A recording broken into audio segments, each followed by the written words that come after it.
TVK லயோலாமணி இருக்கார் பார்த்தீங்களா? அவருக்கு நம்மளோட முதலமைச்சர் ஒரு சூப்பரான சர்ப்ரைஸ் பண்ணியிருக்காருங்க. என்னன்னு பார்த்தீங்க அப்படின்னா, பாடநூல் கழக தலைவராக அவரை அப்பாயிண்ட் பண்ணியிருக்காங்க.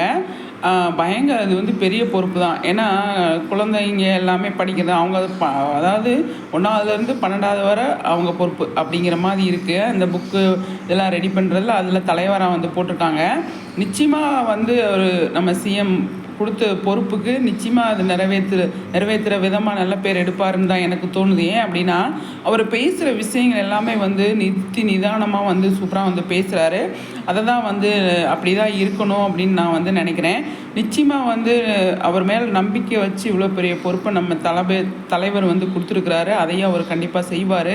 அது மட்டும் இல்லாமல் நிறைய விஷயங்கள் இருக்குங்க. இதில் அவ்வளோ விஷயங்கள் இருக்குது. எல்லாருமே சின்ன பையன் அப்படின்னு சொல்லுவாங்க. இப்போ எல்லாருமே அடுத்தடுத்த கட்டத்துக்கு நகர்ந்து போயிட்டுருக்கிற டைமில் பார்த்தீங்க அப்படின்னா, அவங்களும் நிறைய விஷயங்கள் தெரியும். அதை எப்படி எந்த இடத்துல வெளிப்படுத்த முடியும் அப்படிங்கிறது ஒன்று இருக்கு இல்லையா?